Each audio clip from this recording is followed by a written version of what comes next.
अलग सेशन के लिए आप बैठे हैं। जैसे आप सब लोगों को पता होगा कि गवर्नमेंट ने 28 दिसंबर 2021 को एक लॉ लेके आया है नेटवर्क मार्केटिंग के लिए। ओके, अभी तक जो सितंबर 2016 में लेके आया था वो क्या था, तो वो सिर्फ गाइडलाइंस थे। हाँ? वो लॉ नहीं था। बाद में 2 बार ड्राफ्ट आया कि नेटवर्क मार्केटिंग कैसी होनी चाहिए। वो ड्राफ्ट के बाद में फाइनली इस नेटवर्क मार्केटिंग इंडस्ट्री को गवर्नमेंट ने 28 दिसंबर 2021 से कायदे कानून के अंदर लेके आया है।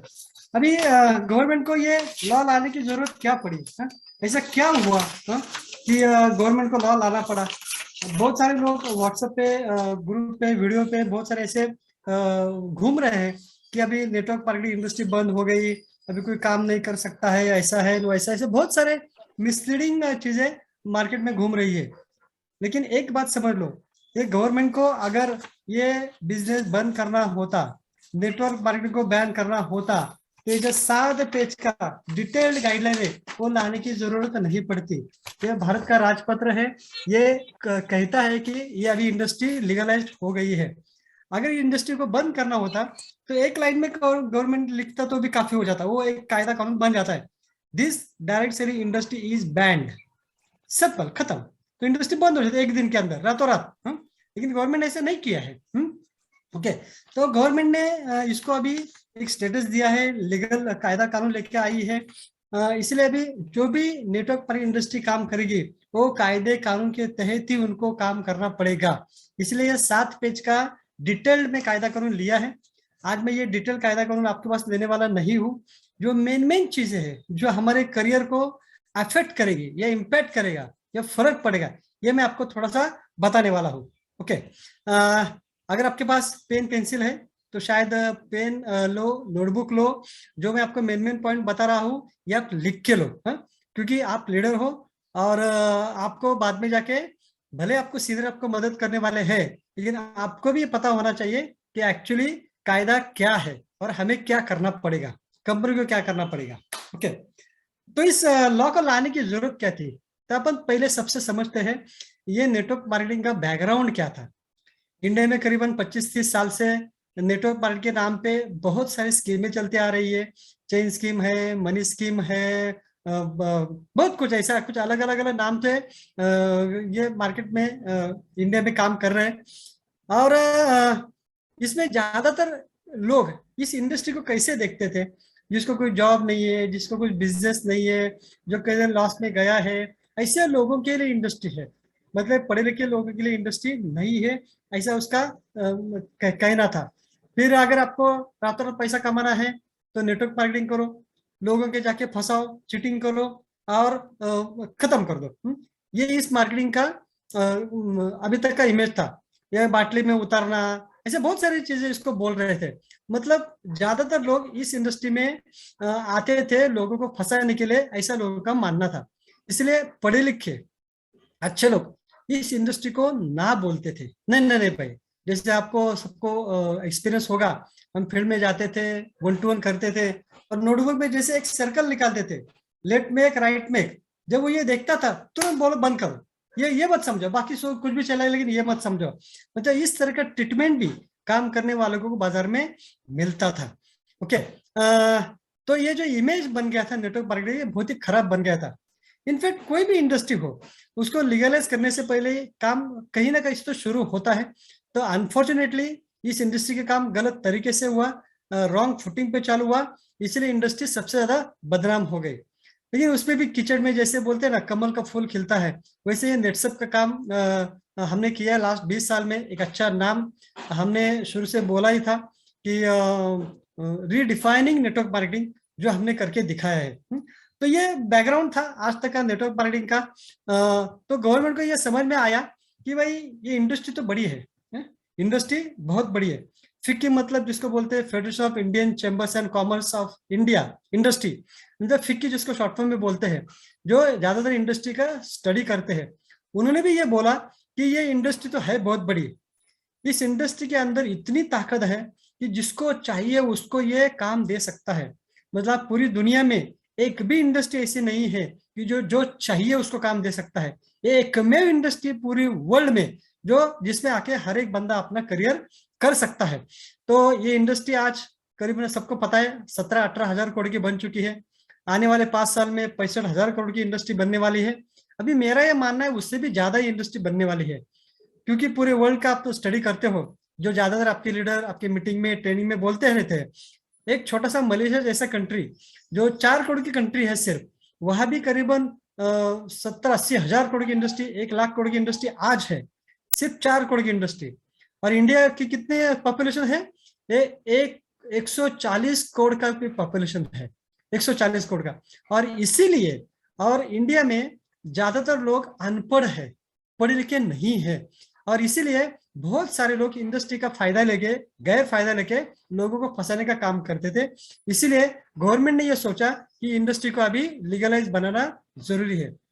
जैसे पहले बैंकों के लिए कुछ रूल्स रेगुलेशन नहीं थे, बैंक इंडस्ट्री बड़ी हो गई, उसको कायदे में लेकर आया। स्टॉक मार्केट आपको सबको पता है, गुजराती लोगों को अच्छे से पता है, पहले उसको कुछ रूल्स रेगुलेशन नहीं थे, लेकिन जब हर्षद मेहता ने कांड किया तब गवर्नमेंट ने सीरियसली सोच के उसके ऊपर सेबी को लाके बिठा दिया। इंश्योरेंस इंडस्ट्री को नहीं था, आईटी इंडस्ट्री को कोई नहीं था, लेकिन धीरे धीरे ये सारी इंडस्ट्री क्या हो गई? लीगलाइज हो गई। इसका मतलब ये है अभी इंडस्ट्री रियल मायने में बहुत बड़ी बनने वाली है, क्योंकि जो है इसके अंदर से कचरा जो है वो साफ होने वाला है। जो आज इंडिया में करीबन 10-1 हजार कंपनियां नेटवर्क मार्केट में काम कर रही है, उसमें से मेरा ये अंदाजा था कि 20 से 25 कंपनियां अभी जिंदा रहेगी, क्योंकि इसके अंदर जो भी कायदा कानून दिया है उसको कंप्लाई करना, वो अच्छे की बस की बात नहीं थी। तो मेरा ये मानना था कि 10 हजार में से कंपनी 20 से 25 अच्छी कंपनियां बचेगी। लेकिन परसों हमारे केतन सर के साथ मीटिंग हुई तो उन्होंने तो बोला उंगली पर गिन के 10 से 12 कंपनी ही अभी जिंदा रहेगी, बाकी सारी कंपनी खत्म हो जाएगी। तो इसलिए लॉ लाया है। तो जिसका नेटसप कंटिन्यू कम से कम लास्ट 10 साल से इंतजार कर रहा था, इस इंडस्ट्री के लिए लॉ चाहिए।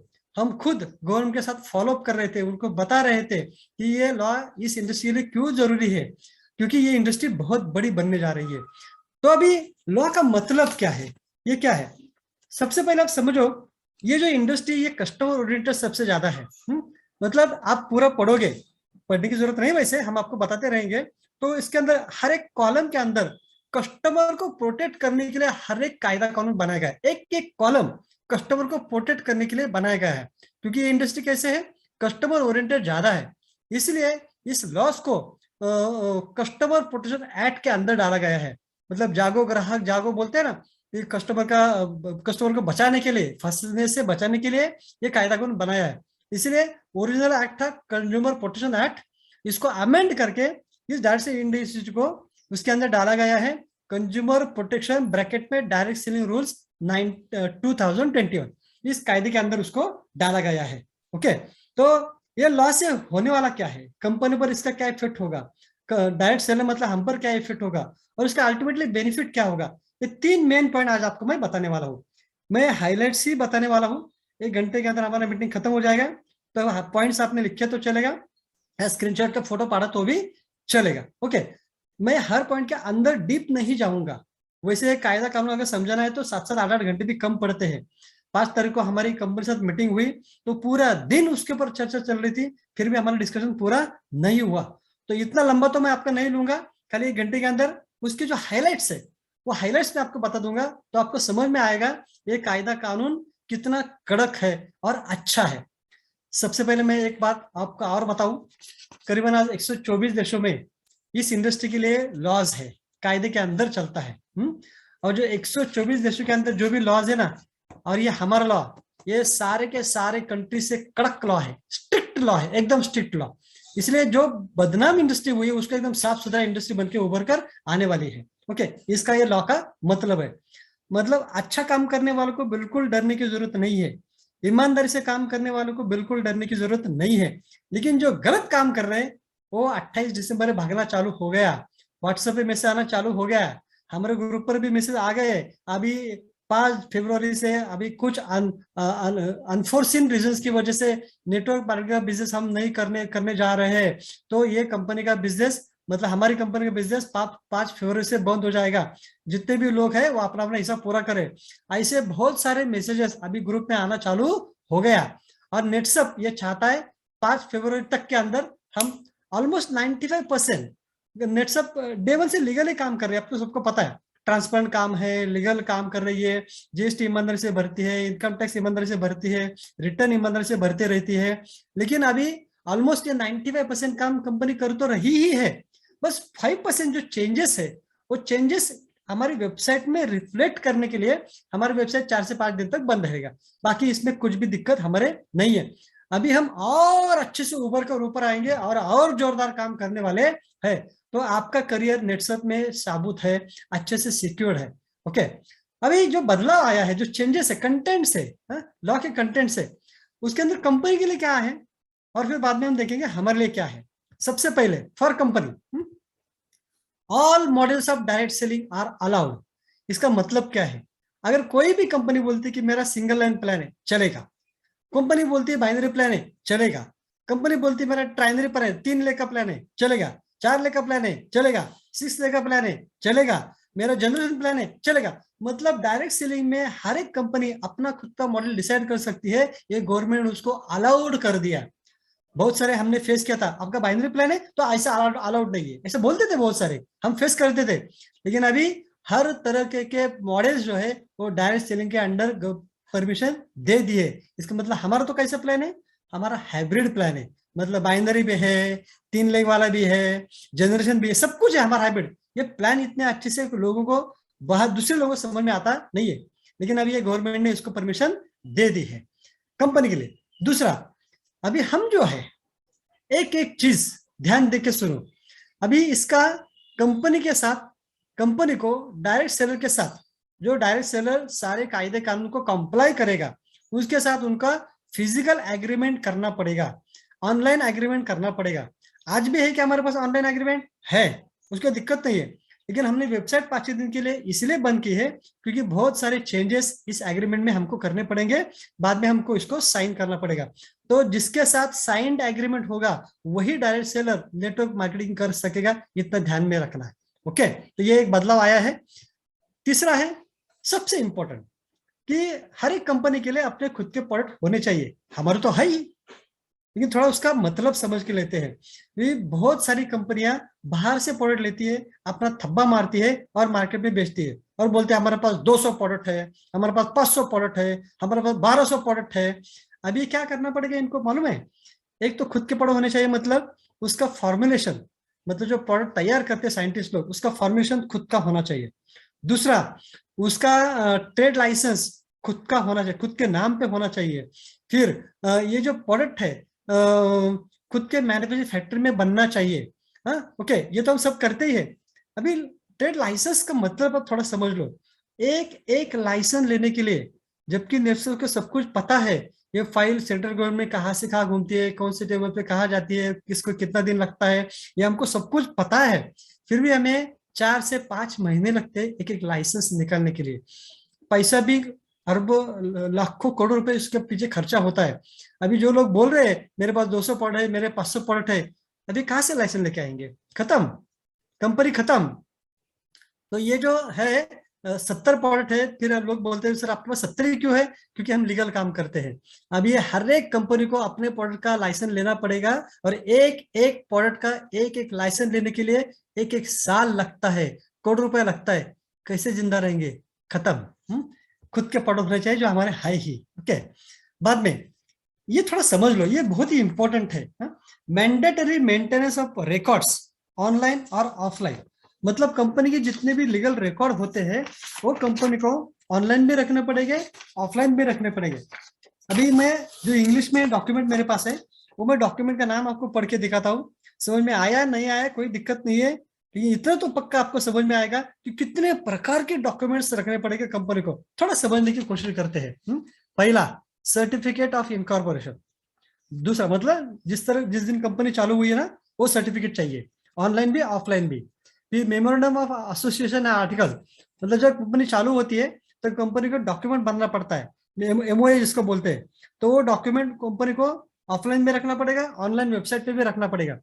परमानेंट अकाउंट नंबर, मतलब pan, and tax deduction and collection account number, मतलब कंपनी टैक्स कलेक्ट करती है, भरती है, उसकी सारी डिटेल्स उनको ऑफलाइन में रखना पड़ेगा ऑफिस में, हेड ऑफिस में, और ऑनलाइन में रखना पड़ेगा वेबसाइट पे। Goods and services tax registration, मतलब जीएसटी, हर राज्य में जो गवर्नमेंट ने जीएसटी रजिस्ट्रेशन किया है, फिर हर राज्य में अलग से रखना पड़ता है, तो वो उनको ऑनलाइन ऑफलाइन रखना पड़ेगा। फिर goods and services tax returns, जो हर महीना कंपनी टैक्स भरती है गवर्नमेंट में, उसका रिटर्न उनको ऑनलाइन और ऑफलाइन दोनों रखना पड़ेगा। फिर इनकम टैक्स रिटर्न, जो कंपनी इनकम टैक्स भरती है उसका रिटर्न उनको ऑनलाइन ऑफलाइन रखना पड़ेगा। Balance sheet, audit report, such other relevant papers, सब ऑनलाइन ऑफलाइन रखना पड़ेगा। रजिस्टर ऑफ डायरेक्ट सेलर्स, मतलब कंपनी के पास डायरेक्ट सेलर कौन कौन है, उसका रजिस्टर कंपनी को रखना पड़ेगा, ऑफलाइन में रखना पड़ेगा, ऑनलाइन में रखना पड़ेगा, और हर 3 महीने में उसकी लिस्ट सेंट्रल गवर्नमेंट को सबमिट करनी पड़ेगी। फिर certificate of import exporter code, अभी हम इंपोर्ट एक्सपोर्ट नहीं करते इसलिए हमको अप्लाई नहीं है। फिर license issued under the food safety and standards authority of India act 2006, मतलब हर प्रोडक्ट का लाइसेंस जो है वो स्टेट गवर्नमेंट का हो, सेंट्रल गवर्नमेंट का हो, जो भी हो, उनको ऑफलाइन में रखना पड़ेगा और ऑनलाइन वेबसाइट पे भी रखना पड़ेगा। हाँ, फिर license and registration certificate issued under drugs and cosmetic act, मतलब अलग अलग एक्ट के अंदर अलग अलग लाइसेंसेस लेने पड़ते हैं एक एक प्रोडक्ट के लिए, वो सब ऑफलाइन रखना पड़ेगा, ऑनलाइन रखना पड़ेगा। फिर certificate of registration of trademark, तो ट्रेडमार्क जो रजिस्ट्रेशन कंपनी लिया हुआ है उसका सर्टिफिकेट कंपनी को ऑनलाइन ऑफलाइन रखना पड़ेगा। मतलब इतने सारे डॉक्यूमेंट्स कंपनी को ऑनलाइन में रखने पड़ेंगे, ऑफलाइन भी रखने पड़ेंगे। इसका मतलब ये है जो भी डायरेक्ट सेलर काम करना चाहता है उसको हर एक पेपर, हर एक टैक्स से रिलेटेड हो, प्रोडक्ट के रिलेटेड हो, लाइसेंस रिलेटेड, आप ऑनलाइन देख सकते हो। ये कंपलसरी गवर्नमेंट ने किया है। अभी कंपनी इसमें क्या कर सकती है, कुछ डुप्लीकेट भी रख सकती है ना, डुप्लीकेट नहीं रख सकेंगे। क्यों? कि इसका ऑडिट है वो कंपनी सेक्रेटरी को करना पड़ता है। सेंट्रल गवर्नमेंट से ये कंपनी सेक्रेटरी अपॉइंट होते हैं और ये कंपनी सेक्रेटरी सारे के सारे डॉक्यूमेंट चेक करते हैं बराबर है कि नहीं है, या कंपनी से डिस्कस करके वो सब चेक करके सेंट्रल गवर्नमेंट को रिपोर्ट भेजता है ये जो डॉक्यूमेंट रखे वो सही है क्या गलत है। मतलब अभी हर एक पेपर का, हर एक फिगर्स का ऑडिट होगा सेंट्रल गवर्नमेंट की तरफ से, और इसके लिए भी बहुत पैसा लगता है। ओके, जो हम ऑलरेडी हम करते थे, इसे हम नहीं करते, हम ऑलरेडी कर रहे हैं, बस थोड़ा सा चेंजेस इसके अंदर करना पड़ेगा। फिर फिजिकल आई कार्ड्स कंपनी को डायरेक्ट सेलर को देने पड़ेंगे। मतलब अभी तक हमारे पास ऑनलाइन आई कार्ड थे क्या, आइडेंटिटी कार्ड थे क्या, तो थे, लेकिन अभी कंपनी को हर रजिस्टर्ड डायरेक्ट सेलर को जो रजिस्ट्रेशन उसका हुआ है, जिसके लिए कुछ कंडीशन में बाद में बताने वाला हो, ऐसे हर एक डायरेक्ट सेलर को फिजिकल आई कार्ड देना पड़ेगा। तो ये कुछ कुछ चीजें हैं जो कंपनी के लिए गवर्नमेंट ने दी हुई है। अभी हम देखते हैं डायरेक्ट सेलर के लिए क्या चेंजेस, क्या कंटेंट डायरेक्ट सेलर के लिए क्या है, क्या बदलाव आया है फॉर डायरेक्ट सेलर्स। ये थोड़ा ध्यान से सुनो, बाकी कंपनी है तो कंपनी देख लेगी, वो हमें कोई दिक्कत नहीं है। हमारे लिए क्या फर्क आया है ये थोड़ा देखते हैं। सबसे पहले आइडेंटिफिकेशन ऑफ यूआरएल, मतलब यूजर, रिटेलर, नेटवर्कर, इसका क्लियर कट आइडेंटिफिकेशन वेबसाइट पे दिखना चाहिए, जीनियोलॉजी में दिखना चाहिए।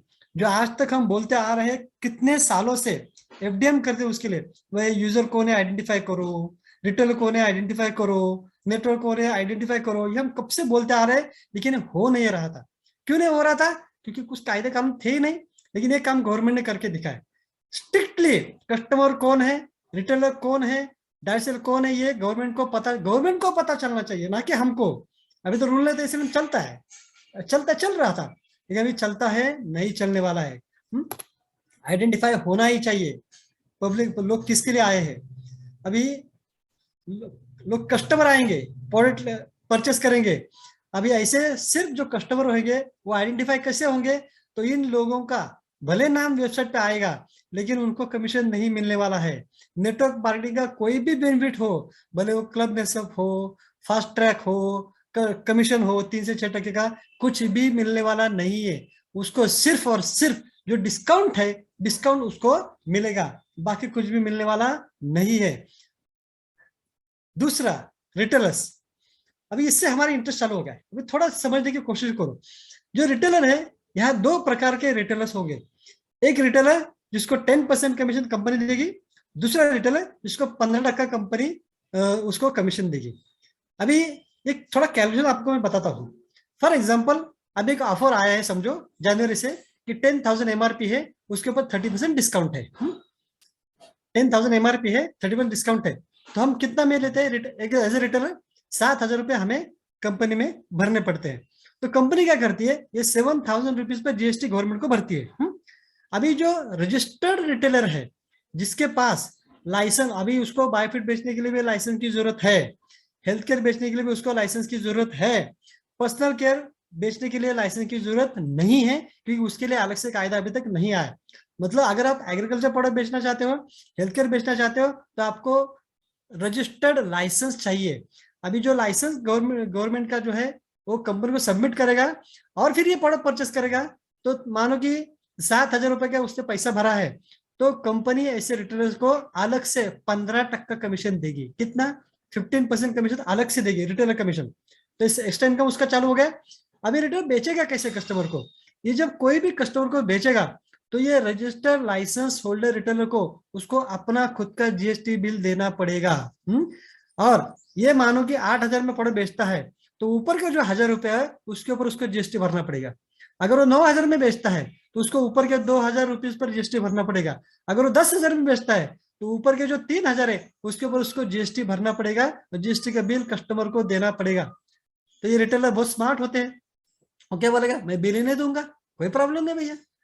लेकिन कंपनी के रिकॉर्ड में तो दिखता है ये बंदा लाइसेंस होल्डर है, उसने 10,000 का माल लिया है। और आप जीएसटी, आप रिटर्न भरना पड़ता है, रिटर्न भरना कंपलसरी। अभी जीएसटी आया मतलब रिटर्न भरना कंपलसरी है। और आपके रिटर्न में प्रोडक्ट बेचा हुआ दिखता ही नहीं है। तो 3 महीने के बाद, 6 महीने के बाद गवर्नमेंट का आपको नोटिस आएगा, आपने जो 10,000 का प्रोडक्ट लिया था उसका क्या हुआ, आपका सेल दिखता ही नहीं है, आप तो रिटेलर हो, गया कहा, ये तो बेचा है, पैसा चोरी किया है, जीएसटी खिसी में डाल दिया है। तो आपको नोटिस आएगा, फिजिकली गवर्नमेंट का ऑफिसर आएंगे आपके मटेरियल चेक करने के लिए। तो 10,000 का लो, 50 का लो, लाख का लो, सबके लिए ये कायदा कानून लागू हो गया। ये किसके लिए? वो रिटेलर जिसने लाइसेंस लिया है, उसको 15% कंपनी एक्स्ट्रा कमीशन देने वाली है। अभी इसको बोलते हैं सेल, प्रोडक्ट सेल। दूसरा एक प्रकार इसके अंदर है रेफर टू सेल, मतलब आप सेल करने के लिए रेफर कर रहे हो, बराबर। मतलब वापस एक ये रिटेलर है जिसको लाइसेंस की जरूरत नहीं है, कोई लाइसेंस के लेने की जरूरत नहीं, जीएसटी चाहिए, लेकिन लाइसेंस लेने की जरूरत नहीं। आप कोई भी प्रोडक्ट क्या कर सकते हो, बेच नहीं सकते हो, लेकिन उसको रेफर कर सकते हो। कब मैंने एक अजय भट्ट का रिटेलर है और दिनेश बेसिने कस्टमर है, मैं दिनेश बेसिने आपको बोल सकता हूँ कि ये मेरे पास ऐसे ऐसे अच्छे अच्छे प्रोडक्ट है, आप इसको परचेस करो, और इसका जो बिलिंग होगा वो डायरेक्ट कंपनी से होगा। मतलब बिलिंग तो होगा, या तो उसका रिटेल का बिल मिलेगा, 15% उसको कमीशन मिल रहा है, या तो उसको 10% कमीशन मिलेगा, लेकिन बिलिंग जो है वो कंपनी से होगा। ओके, ये थोड़ा सा फर्क समझने की कोशिश करो। और ये रिटेलर को 10% कमीशन जो है वो कंपनी से मिलने वाला है, लेकिन बिलिंग भी कंपनी से ही होगा। तो उसके पास अपना खुद का स्टॉक रखने की जरूरत नहीं है, जीरो स्टॉक पे भी वो काम कर सकता है। खाली वो स्टॉक पे में जाके बिल बना के उस कस्टमर को मटेरियल दे सकता है। अभी वो कस्टमर का मीटिंग करने के लिए भी बहुत सारे कंडीशंस रखे हैं, वो मैं हम डिटेल में नहीं जाते हैं। तो ये हो गया रिटेलर, लेकिन उसके लिए भी कंपनी में रजिस्टर करना है तो जीएसटी लगेगा ही लगेगा। फिर compulsory GST for retailer and direct seller. अभी जितने, अभी कैसा हो गया, कस्टमर आइडेंटिफाई हो गया, उसको कुछ फायदा मिलने वाला नहीं है एक्सेप्ट डिस्काउंट, वो सिर्फ उसको मिलेगा। रिटेलर को मिलेगा क्या, फास्टैग मिलेगा, क्लब नसब मिलेगा, सब फायदे मिलेंगे, नेटो का कमीशन लेकिन उसको नहीं मिलेगा। उसको जो अगर मिलने वाला है तो रिटेलिंग का 10% या 15% इतना कमीशन मिलने वाला है। उसके लिए भी बाइनरी 2 लाख 3 लाख कुछ प्रॉब्लम नहीं है। सिंगल लेग पे भी जितने कस्टमर को बड़े बेचा हुआ है उसके ऊपर तुरंत उसको कमीशन मिल जाएगा साइकिल वाइज। अभी जो डायरेक्ट सेलर्स है उनके लिए सारा प्लान वैसे वैसे है। देखो प्लान में कोई भी चेंजेस नहीं हुआ है, ये ध्यान में रखो। परसेंटेज में कोई भी चेंज नहीं हुआ, ये ध्यान में रखो। क्लोज में कोई भी चेंज नहीं हुआ, ये ध्यान में रखो। मतलब प्लान में बिल्कुल चेंज नहीं हुआ है, थोड़ा सा वर्किंग पैटर्न में चेंज हुआ है। तो कंपलसरी जीएसटी फॉर रिटेल, जो भी रिटेल करने वाला है उसको भी जीएसटी चाहिए, जो डायरेक्ट सेलिंग बिजनेस करना चाहता है उसको भी जीएसटी चाहिए। अभी जीएसटी करने के लिए जो जो पेपर्स की जरूरत है वो दिनेश भाई ने आपको भेजा होगा।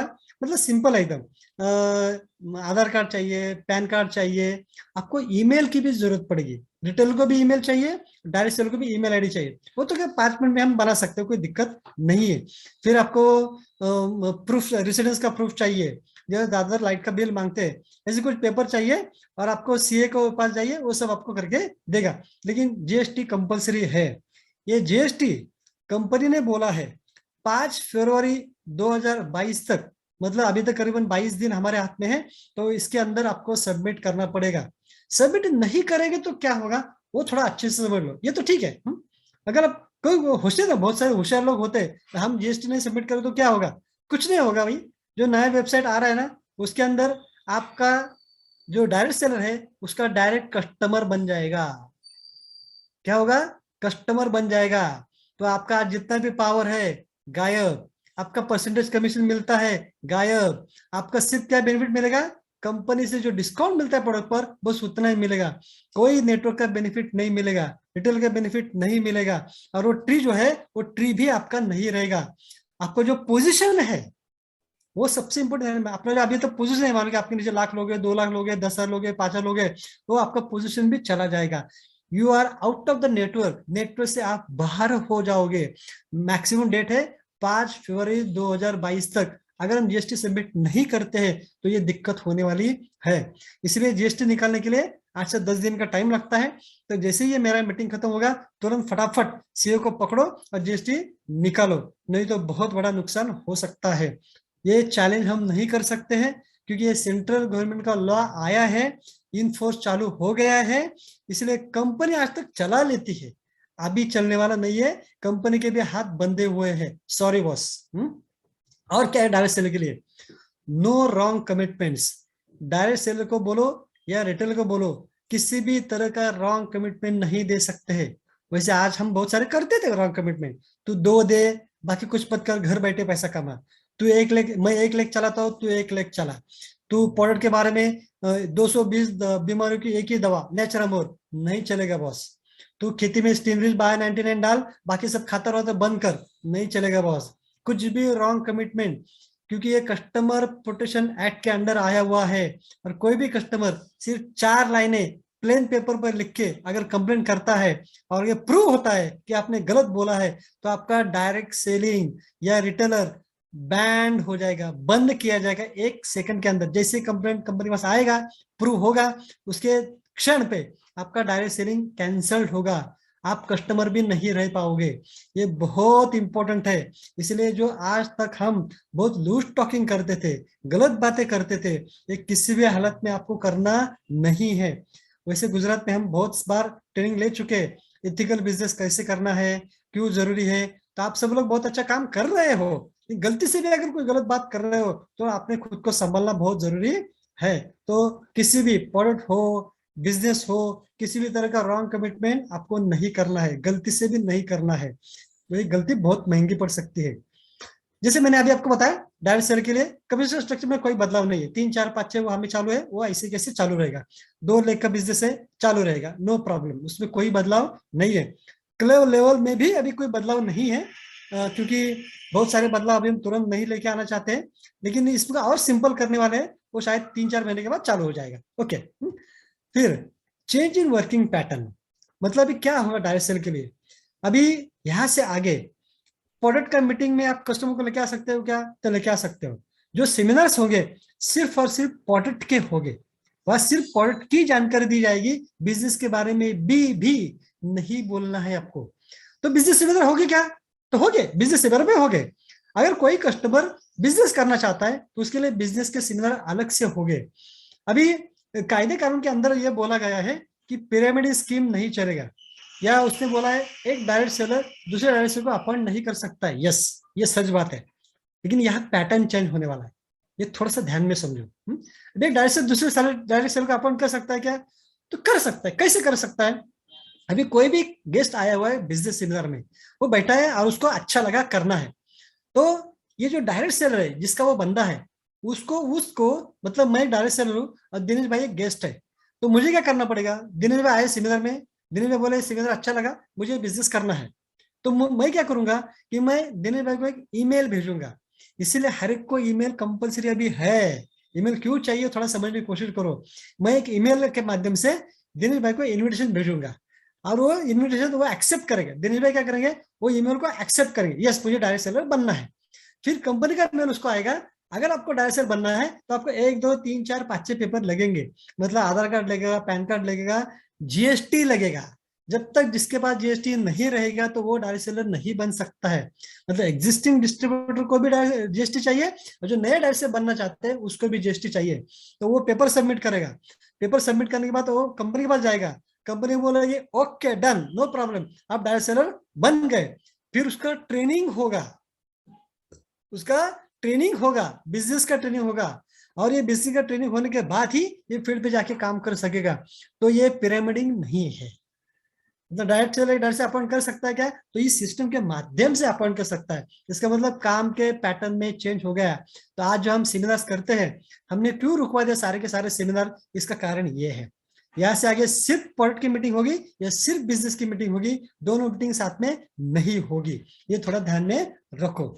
ये मैं आपको मेन चीजें बता रहा हूँ। ओके, तभी देखते हैं ये सारा होने के बाद बेनिफिट्स क्या होगा, हमें बेनिफिट्स क्या होगा, कंपनी को बेनिफिट्स क्या होगा, ओवरऑल सिस्टम को बेनिफिट्स क्या होगा, ये थोड़ा देखने की कोशिश करते हैं। ओके, सबसे पहले for all, it is for all, industry को एक स्टेटस मिलेगा।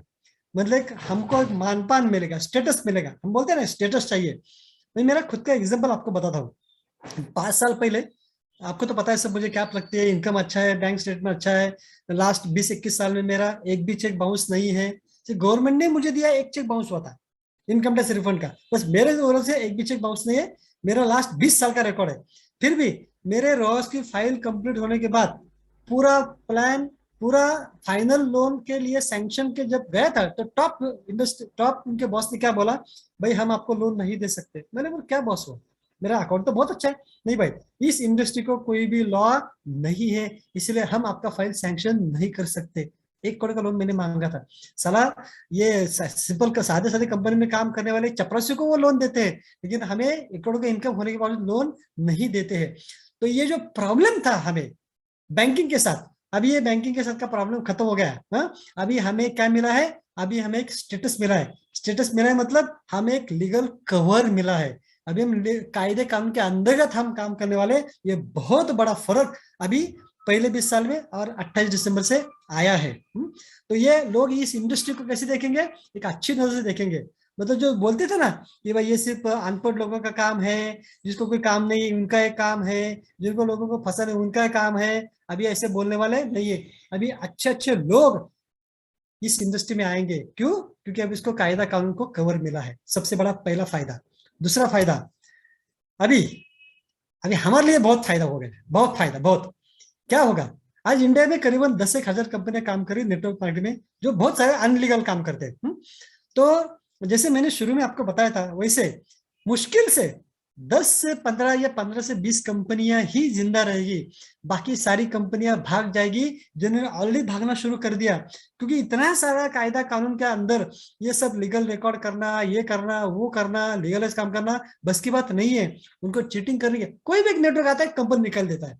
कोई भी एक बंदा आ गया, अरे मुझे नेटवर्क मार्केटिंग कंपनी निकालना है, तो ऐसे बकवास लोगों का कंपनी चलने वाला नहीं है। जो कंपनी चलेगी, जो नेटसप जैसा ईमानदारी से डे वन से काम करता है, वही कंपनी चलेगी।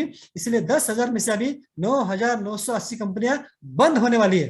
अभी इसका इफेक्ट क्या होगा, उसके जो लीडर्स है, जिनको नेटवर्क मार्केटिंग करने की आदत लग गई है, वो छोड़ेगा क्या? 1000 में से 999 लोग नहीं छोड़ते हैं। हाँ? तो ये कहाँ जाएंगे, वो ढूंढेंगे कि वे अच्छी कंपनी कौन सी है, इलीगल काम कौन सी करती है। ये सारे लोगों को नेटसप पता है, नेटसप पता है, लेकिन क्योंकि उनका वो तो सेटिंग है, 50 इनकम आ रहा है, लाख रुपए सेटिंग आ रहा है, इसलिए वो आने की देरी नहीं करते। लेकिन अभी क्या होगा, कंपनी बंद, तो उनको जाना ही पड़ेगा। अभी जाना ही पड़ेगा मतलब कहाँ आएंगे, नेटसप के पास आएंगे। फिर नेटसप ऑलरेडी 2 हाथ फैला के उनके सामने, आ जाओ भैया, हम आपके लिए सेफ है, सेफ। तो नेटवर्क मार्केटिंग के बाहर के लोगों की अभी इतनी लाइन लग जाएगी हमारे कंपनी के ऑफिस के बाहर कि भाई हमें ले लो, हमें ले लो, हमें ले लो। लेकिन हम क्या करेंगे, जीएसटी है आ जाओ, तो नहीं तो जीएसटी निकालो फिर आ जाओ। तो नेटवर्क मार्केटिंग में अभी नेटसप को बहुत बड़ा ह्यूज स्कोप आने वाला है। ये जो छोटे लल्लू पल्लू हमको तकलीफ देते थे ना, ये बंद हो गए, ये नहीं कर सकते हैं। तो ये बहुत बड़ा आउटपुट जो है ना, आउटकम जो है वो ये है हमारे लिए। तीसरा, other company leaders to join नेटसप, मैंने अभी आपको बता दिया फायदा होगा। फिर नो कैप फॉर रिटेलर, ये सबसे इंटरेस्टिंग बात है। जो भी रिटेलर है, भले 15% वाला हो, 10% वाला, उसके लिए कैप नहीं है। वो लाख कमा सकता है, 2 लाख कमा सकता है, 10 लाख कमा सकता है, 25 लाख कमा सकता है, लाखों करोड़ों रुपए महीने का कमा सकता है। तो आप बोलेंगे भैया सिर्फ रिटेलिंग करके कितना काम कर सकते हैं, बिजनेसमैन है ना। बिजनेसमैन की तरह सोचना जरूरी है। आपको अकेले को थोड़ी काम करना है। भले आप आपके नीचे लीडर अपॉइंट नहीं कर सकते हो, लेकिन काम पे तो लोग रह सकते हो ना। आपका इनकम चालू हो गया, 50,000 चालू हो गया, 1 लाख चालू हो गया, अब बोले भाई बहुत बिजी हो गया, 100 लोगों का कस्टमर बन गया, उनके पास जाते जाते मेरा टाइम खत्म हो जाता है। काम पे रखो ना लोग, जॉब पे रखो, सैलरी दो उनको, 5,000 सैलरी दो, खाली पढ़ो तो देके आना है। और बिल बना के लेके आना है, बिल भी बनाने की जरूरत नहीं है, वो डायरेक्ट एसपी जाके बिल बनेगा। तो काम पे आप जैसे जैसे आपका इनकम बढ़ेगा, समझ लाख रुपए आपको आ रहा है, तो 5,000 वाले 2 लड़के लोग रख सकते कि नहीं रख सकते? रख सकते हैं। मानो कि आपको 2 लाख रुपए आ रहा है, 10,000 वाले 4 लड़के लोग रख सकते नहीं रख सकते? तो काम पे लोगों को रखो, जॉब पे रखो, और उनके माध्यम से काम करवा के लो। ये हम आपको सिखाएंगे। क्या आप नहीं है, सिमुलेशन रिटेलर के लिए नहीं है। Focus on career oriented direct sellers. अभी कैसा होगा? अभी क्या दिक्कत होती है नेटवर्क में? बहुत लोग आते हैं, हर महीने में 20-20, 25-25 हजार लोग ज्वाइन होते हैं। चलो ये यूजर कौन है पता नहीं चलता है, रिटेलर कौन है पता नहीं चलता है, डायरेक्ट सेलर कौन है पता नहीं चलता है। हर एक बंदा क्या बोलता है, अरे मैं तो 6 महीने में कैप लगाने वाला, ऐसे काम करने वाला। जो नया बंदा ज्वाइन होता है हुआ, ऐसा हर एक बंदा बोलता है। और होता क्या है ना, हमारे सीनियर लोग, आप लोग हर एक के पीछे भागते रहते हो, और बाद में पता चलता है अरे साला इसका तो एक भी बंदा ज्वाइन नहीं हो रहा है, खाली पीली बड़ी बड़ी बातें कर रहा है। हवा में होते बातें कर रहा है, लेकिन आपका टाइम तो गया, पैसा भी गया, एफर्ट्स भी खत्म हो गया ना। तो अभी क्या होगा, क्योंकि अभी कस्टमर आइडेंटिफाइड है, रिटेलर आइडेंटिफाई है। कस्टमर को सर्विस देने की जरूरत है क्या? नहीं।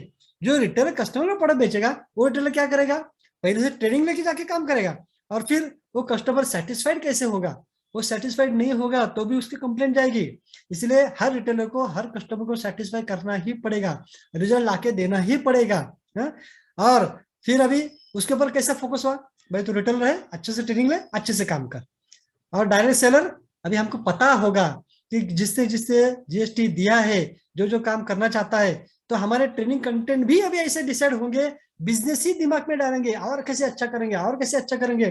तो मानो कि आज एक 70,000 लोगों का लास्ट ईयर में चेक आया था, हो सकता है इस साल हमारे पास 7,000 लोग रह जाएंगे। तो क्लब ने सब जबरदस्त होगा, फॉरेन ट्रिप जबरदस्त होगी, क्योंकि थोड़े लोगों के लिए होगा ना। हर एक का फोकस, मेंटोरिंग, ट्रेनिंग लिमिटेड लोगों का होगा, जो रियल मायने में करियर करना चाहते हैं।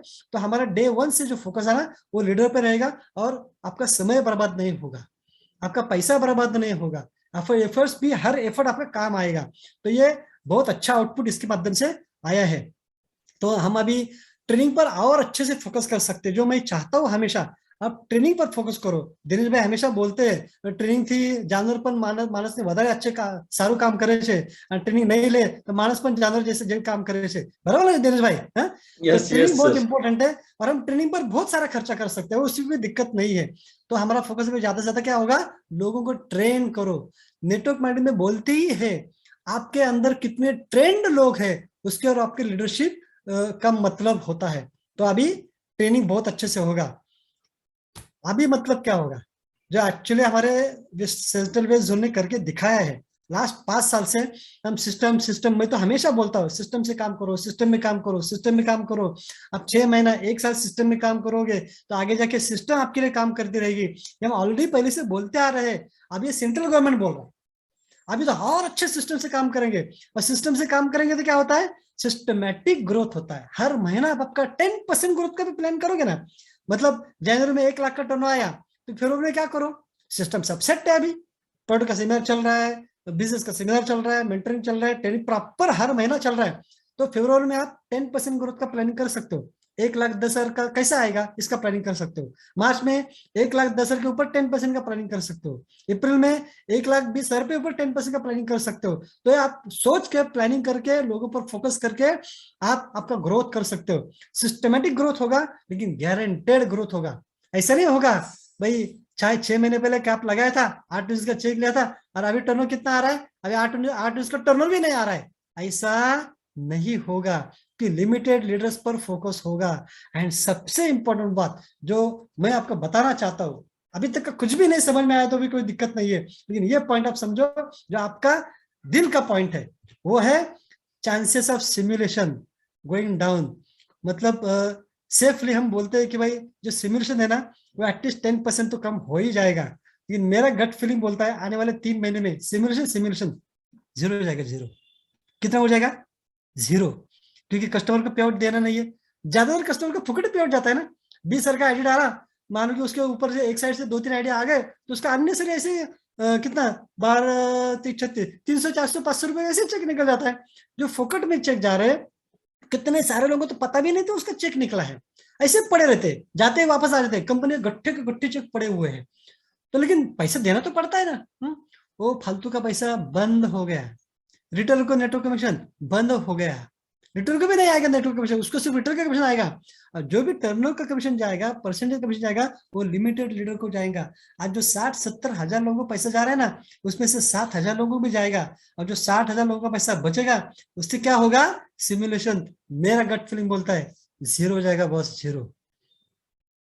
ये सबसे बड़ा बेनिफिट ये है।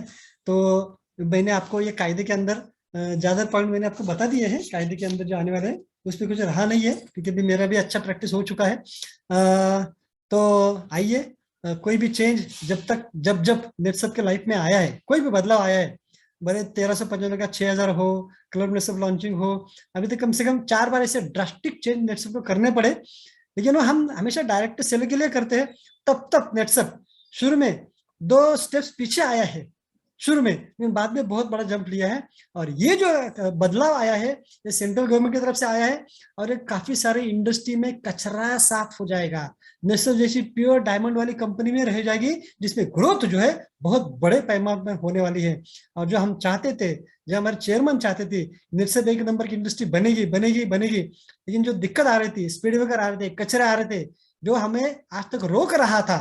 क्योंकि लोगों को कैसा है ना, आसान काम चाहिए, रातों रात पैसा चाहिए, गलत काम कर चाहिए तुरंत पैसा चाहिए। अभी ऐसा नहीं होने वाला है, इसलिए नेटसप को अभी कोई दुनिया का कोई माई का लाल रोक नहीं सकता है। और ये नेटसप अभी दुनिया में एक नंबर 1 कंपनी बन के रहेगा, रहेगा मत रहेगा।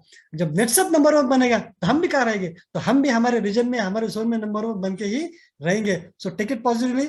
जो भी दिक्कत आती है वो आप आपके सीनियर को मिलिए, समझ लीजिए। वापस फिर से एक बार 10 और 11 तारीख को सारे एमसीएम को कंपनी ने हैदराबाद में बुलाया। क्या होता है ना, बहुत सारे लीडर बोलते हैं, लीडर लोगों को क्या है, बोलने में क्या जाता है, वो अपने लिए बोलते हैं ना, ये सब झूठ होगा, शायद ऐसा हो, सब मानते हैं। लेकिन कंपनी खुद ये सारे के सारे एमसीएम के सामने ये प्रपोजल्स रखने वाली है।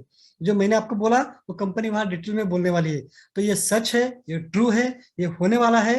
ये पॉइजन का परीक्षा मत लीजिए, जैसे विष का परीक्षा मत लीजिए। चलो नहीं करते, देखते क्या होता है। 5 फरवरी के बाद आपका पोजीशन गायब, आपका टर्नओवर गायब, आपका परसेंटेज गायब। तो इसकी परीक्षा मत लीजिए भाइयों और बहनों। आपका जितना जल्दी हो सके उतना जीएसटी निकालिए। जब 12 तारीख के बाद जब वेबसाइट चालू हो जाएगा तो पहला होम पेज भी आएगा, सबमिट योर जीएसटी, तब से आगे जाएगा ही नहीं। तो जल्दी जल्दी आपका जीएसटी निकालिए। बाकी हम आपके साथ है, बेसिनिया साहब आपके साथ है, जोरदार काम करेंगे। कोई भी नई चीज में शुरू में दिक्कत आती है बॉस, शुरू में दिक्कत आती है ना, हर चीज में शुरू में दिक्कत आती है, लेकिन ये तो प्योर सिस्टम बनने वाला है। और सबसे ज्यादा अगर कोई खुश है तो वो मैं खुश हूँ, क्योंकि मैं सिस्टम पे बिलीव करता हूँ और हमारे जोन में करके दिखाया है। फिर भी इतना फुल प्रूफ काम नहीं था, अभी यहाँ से आगे फुल प्रूफ काम होने वाला है। तो करियर बहुत अच्छा है। दूसरा, अभी डायरेक्ट सेलर के लिए भी सिमुलेशन नहीं रहे, सिमुलेशन तो जाएगा जाएगा, कैप भी बढ़ने वाली है। आज जो 8-19 कैप है, वो महीने का कैप 24 लाख, 24 लाख को 30-35 हजार होने वाला है। तो कैप भी बढ़ा दी गई है। तो रिटेलिंग में नो कैप, रिटेलिंग का इनकम आपके नेटवर्क इनकम में पकड़ा नहीं जाएगा। एक डायरेक्ट सेलर भी खुद रिटेलिंग कर सकता है, रिटेलर नेटवर्क नहीं कर सकता है, लेकिन डायरेक्ट सेलर रिटेलिंग कर सकता है, क्योंकि उसका ऑडियो वैसे रजिस्टर होगा। तो जो आप मानो कि आपने 2 लाख रुपए रिटेलिंग से कमाया और 8-19 नेटवर्क से कमाया, तो आपका कमीशन होगा 10,19,000। मतलब रिटेलिंग से अलग से कितना भी कमा सकते हो, जिसका इनकम कैप के अंदर गिना नहीं जाएगा। ये भी बहुत बड़ा बेनिफिट। और क्योंकि हमारे जोन में रिटेलिंग लोग बहुत करते हैं, ये आपका नेटवर्क के अलावा आपको क्वेश्चन मिलने वाला है।